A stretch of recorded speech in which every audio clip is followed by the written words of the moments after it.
So once again the student, एक बार फिर से आप सभी का स्वागत है आपके अपने YouTube channel all rounder study zone पर। तो दोस्तों, आप सभी का जो एग्ज़ाम है 4, 5 और 11 फरवरी को होने वाला है, आप सभी को एग्ज़ाम की अग्रिम बहुत बहुत शुभकामनाएं। हमारी आशा है कि आप सभी के सीईटी क्लियर हो जाएं, आपके अच्छे मार्क्स आ जाएं। ठीक है, तो चलिए आज के सेशन को शुरुआत करते हैं। आज के सेशन में बात करने वाले राजस्थान जी के महत्वपूर्ण प्रश्न जो आपके सीईटी एग्ज़ाम में ज़्यादा इंपॉर्टेंट है। ठीक है, उसी प्रश्नों को लिए गए हैं। तो इस वीडियो को शुरुआत से लेकर पूर्ण अंतिम रूप से देखना है और बताना है कि आपके कितने प्रश्न राइट हुए। तो चलिए, पहला प्रश्न है कि किसे महाराणा प्रताप का पथ प्रदर्शक कहा जाता है। तो राव मालदेव को, राव चंद्रसेन को, मोटा राजा उदय सिंह को या फिर अमर सिंह राठौड़ को, किसको कहा जाता है महाराणा प्रताप का पथ प्रदर्शक।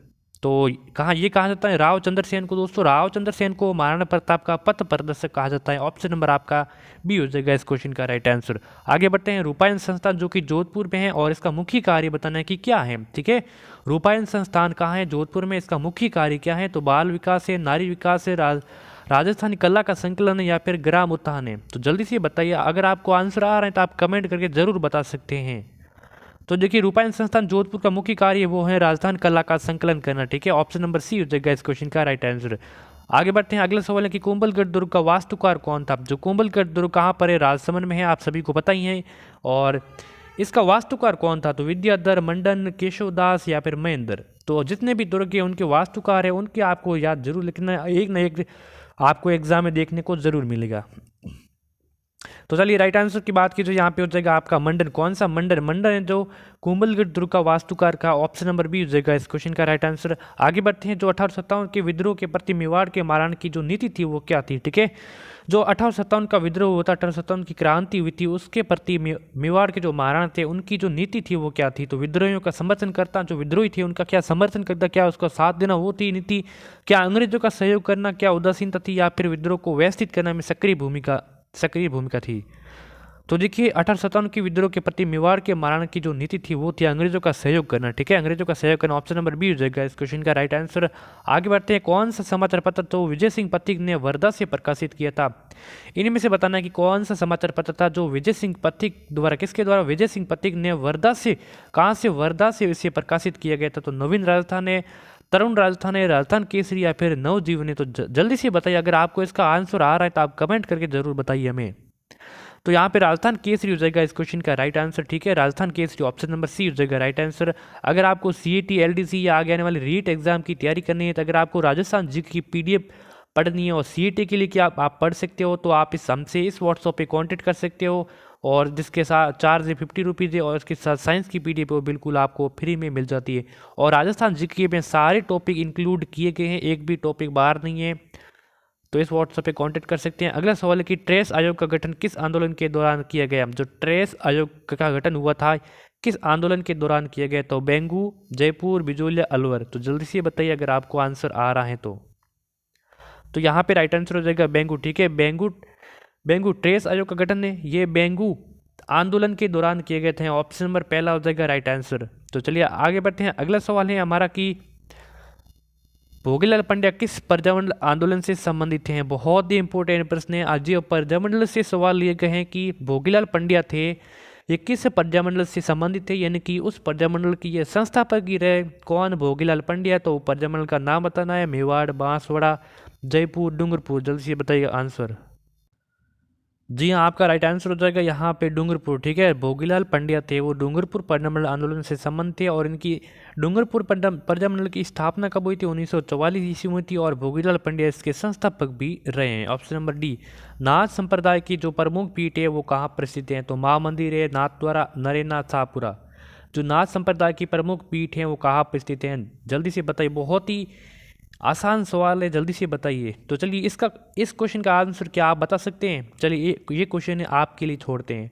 आप कमेंट करके बताइए कि नाथ संप्रदाय के जो प्रमुख पीठ है वो कहाँ पर स्थित हैं। ठीक है, फिर मैं इसका आंसर अगले वीडियो में दे दूंगा। चलिए आगे बढ़ते हैं कि किस दुर्ग के बारे में कहा गया है कि इसका निर्माण परियों व फरिश्तों ने करवाया गया। देखिए, इंपॉर्टेंट प्रश्न है कि किस दुर्ग के बारे में कहा कि इसका निर्माण, ये किसने कहा था दोस्तों? ये कहा था कीपलिंग ने। किसने कहा था? कीपलिंग ने कहा था कि इस दुर्ग का जो निर्माण है वो परियों व फरिश्तों ने करवाया था। तो तारागढ़ दुर्ग जो बूंदी में स्थित है, मेहरानगढ़ है जोधपुर में, जैसलमेर दुर्ग या फिर चित्तौड़गढ़ का दुर्ग। तो ये कहा गया किसके बारे में? मेहरानगढ़ दुर्ग जो कि जोधपुर में स्थित है। कीपलिंग ने कहा था कि इस दुर्ग के बारे में इसका निर्माण परियों व फरिश्तों ने इसका निर्माण करा गया। ऑप्शन नंबर बी हो जाएगा राइट आंसर। आगे बढ़ते हैं, मरु मेला कहाँ लगता है? आपको बताना है कि मरु मेला कहाँ लगता है। बाड़मेर, जैसलमेर, बीकानेर, मेवाड़। तो 4 ऑप्शन दिए, जल्दी से आप कमेंट करके बताएं कि मरु मेला कहाँ लगता है। और वर्तमान में ये मरु मेला है, ये आयोजित किया जा रहा है, ठीक है, कहाँ पे? जो फरवरी में ज़्यादातर लगता है, ज़्यादातर के अधिकतर फरवरी में लगता है, और अभी वर्तमान में मरु मेला चल रहा है, ठीक है। तो ये जैसलमेर में लगता है। कहाँ पर? जैसलमेर में। ऑप्शन नंबर बी हो जाएगा इस क्वेश्चन का राइट आंसर। चलिए आगे बढ़ते हैं। अगले सवाल की राजस्थान साहित्य अकादमी की स्थापना कब हुई? राजस्थान साहित्य अकादमी की स्थापना कब हुई? 1955, 1956, 1978, 1958 में। जल्दी से अगर आपको आंसर आ रहा है तो आप कमेंट करके बता सकते हैं। तो राजस्थान साहित्य अकादमी की स्थापना हुई थी 1958 ईस्वी में। ऑप्शन नंबर डी हो जाएगा इस क्वेश्चन का राइट आंसर। आगे बढ़ते हैं कि नृत्यों का सिरमौर किस नृत्य को कहा जाता है? नृत्यों का सिरमौर किस नृत्य को कहा जाता है? तो गौरी, गीदड़, गरबा या फिर घूमर को कहा जाता है। चलिए देखिए, नृत्यों का सिरमौर जो घूमर नृत्य को कहा जाता है आपका, ठीक है। किसको? घूमर को कहा जाता है, याद रख लेना, बहुत ही इंपॉर्टेंट प्रश्न है। आगे बढ़ते हैं, खेजड़ी वृक्ष की पूजा किस पर्व पर की जाती है? अभी तक आपने चैनल को सब्सक्राइब नहीं किया तो देर किस बात की? अभी तक नोटिफिकेशन को भी ऑन नहीं किया, उनको भी कर दीजिए आप। आगे भी आपको क्लासें रेगुलर बेसिस पे मिलती रहेंगी। खेजड़ी वृक्ष की पूजा किस पर्व पर की जाती है? तो गणगौर, तीज, होली या फिर दशहरा पर की जाती है। तो ये पिक की जाती है आपके दशहरा पर। ऑप्शन नंबर डी हो जाएगा राइट आंसर, ठीक है। खेजड़ी वृक्ष की पूजा दशहरा पर्व पर की जाती है। अगला सवाल है कि चौप नामक आभूषण शरीर के कौन से अंग पर पहना जाता है? कौन सा चौप नामक आभूषण है वो शरीर के कौन से अंग पर पहना जाता है? कलाई, नाक, गर्दन, मस्तक, बताइए जल्दी। तो ये पहना जाते हैं आपकी नाक में। कौन सा? चौप नामक दोस्तों जो भी नाक में पहने जाने वाले आभूषण है उनको आप रट लेना है, बहुत ही इंपॉर्टेंट है। अगला है कि तिमणिया नामक आभूषण ये कहाँ पहना जाता है? ये बहुत ही सिंपल है, इसमें कोई दिक्कत की बात है नहीं। जो तिमणिया नामक आभूषण कहाँ पहना जाता है? तो ये गले में पहना जाता है, आप सभी को आ ही रहा है। आगे बढ़ते हैं, मीणा जाति के जो आराध्य देवता हैं वो कौन है? मीणा जाति के जो आराध्य देवता हैं तो बाबा रामदेव जी, बुज देवता, भूरिया बाबा या फिर इनमें से कोई नहीं। तो आप बताइए जल्दी से करके कि मीणा जाति के आराध्य देवता दोस्तों वो कौन है? तो वो हैं आपके भूरिया बाबा। ऑप्शन नंबर सी हो जाएगा इस प्रश्न का राइट आंसर। आगे बढ़ते हैं, बिना किसी देरी के कि किस शहर में होली के दौरान रमत का आयोजन किया जाता है? देखिए, किस शहर में होली के दौरान, कब होली के दौरान रमत का आयोजन किया जाता है? तो करौली, जोधपुर, जैसलमेर या फिर बीकानेर में।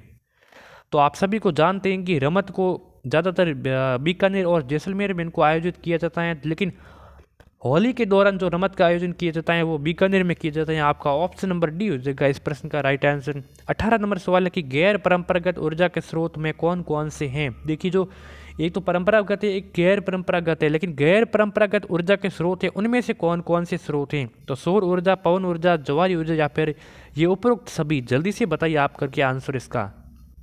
तो यहाँ पे उपरोक्त सभी हो जाएगा बिल्कुल आपका। सौर ऊर्जा भी है, पवन ऊर्जा भी है और ज्वारी ऊर्जा भी है, जो गैर परंपरागत ऊर्जा के स्रोत हैं। आगे बढ़ते हैं, बाण गंगा नदी का उद्गम किस जिले में होता है? कौन सी नदी? बाण गंगा नदी का उद्गम किस जिले में होता है? तो जयपुर, अजमेर, भरतपुर, उदयपुर। तो ये होता है कौन सी? बैराठ की पहाड़ियों से बाण गंगा नदी का उद्गम जयपुर जिले में होता है। ऑप्शन नंबर आपका हो जाएगा पहला इस क्वेश्चन का राइट आंसर, ठीक है। आगे बढ़ते हैं, राजस्थान में जो सर्वाधिक त्रिवेणी संगम किस नदी द्वारा बने जाती हैं? जहाँ पे 3 नदियों का संगम होता है, और कौन सी नदी है अधिकतम मतलब ज़्यादा से ज़्यादा त्रिवेणी संगम बनाती है? तो चंबल है, माही है, बनास है, लूणी है। जल्दी से बताइए आप इसका आंसर। तो दोस्तों बात की जाए तो ऑप्शन नंबर यहाँ पे हो जाएगा कौन सा?